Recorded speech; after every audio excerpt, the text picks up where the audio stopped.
This footage is from 2019. A fairly bad snowstorm had hit the region. Road conditions were pretty bad, as you can no doubt tell by the semi-truck facing the wrong way on the interstate, as well as other mishaps that will be coming up shortly. My day started out in Cheyenne, traveling westbound on Interstate 80. I was very eager to get on the road despite the subpar conditions because in a few hours' time, winds were going to increase significantly. The shipment I was hauling was fairly light, and those winds would have kept me parked in Cheyenne indefinitely unless I got a move on. I knew it was going to be slow going, kept it slow and steady, unlike some of these other Billy Bob Jethros who are driving way too fast for conditions, as they typically do, and ended up totally biffing it. My ultimate goal was to make it as far west as possible, preferably all the way into Utah where conditions were much more palatable. Unfortunately, that would not come to pass. When I got to Fort Bridger, the road signs were lit up that the interstate was closed due to worsening road conditions. And if I recall correctly, there was a major accident west of Fort Bridger as well. So they decided to just shut it down. I made it to the TA Travel Center in Fort Bridger, which was quickly filling up, what with both east and westbound travel lanes closed. Fortunately, I managed to secure myself a parking spot where I would spend the next 48 hours. Finally making my way out of the truck to see the shit show this truck stop is. See how everything is snowed in. That's how deep the snow is where I'm parked. And all these trucks are parked kind of haphazardly where they could find space, except those ones on the back row and over there. I'm trying to make my way to the main building, and on the way we'll see how messed up things are. Hopefully they well, somebody already made their way, but hopefully they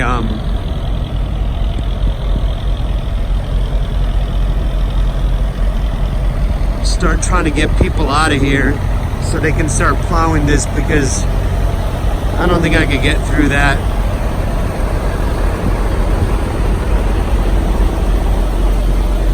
All these trucks here, and this is the main driveway.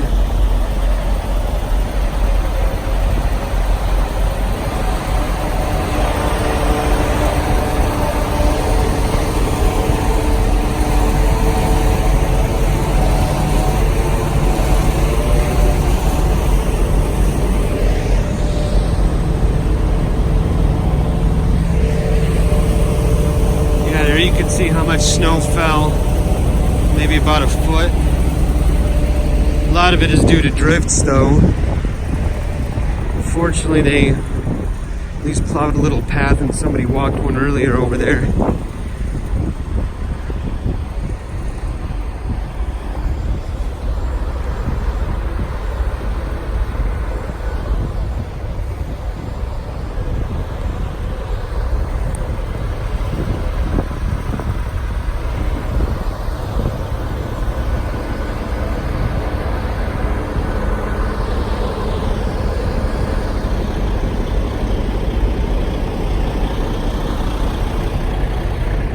Guys parked by the fuel bays.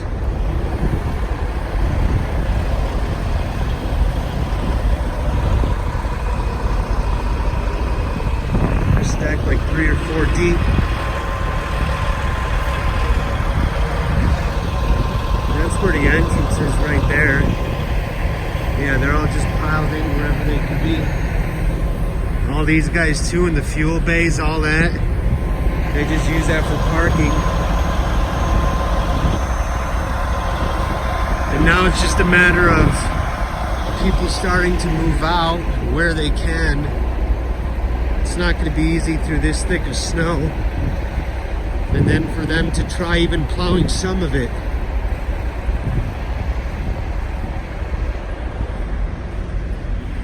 Yeah, these guys in the fuel islands have been here all night. Not that it matters because there wasn't anybody on the roads anyways, but hopefully when they got parked, they had a full tank of diesel.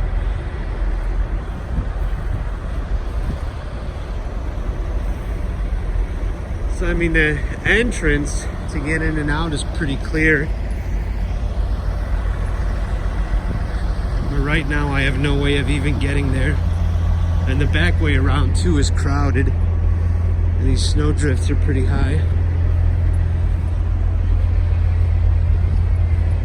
I'm trying really hard not to bust my shit while I'm filming this. That would be pretty funny, right? Especially if I fell and made a really girly scream.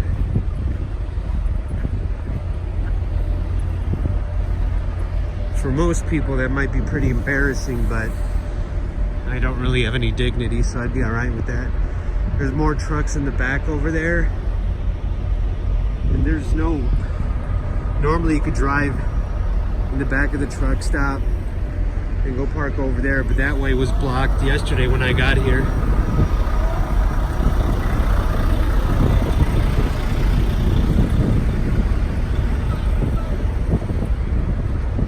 Somebody's yelling somewhere.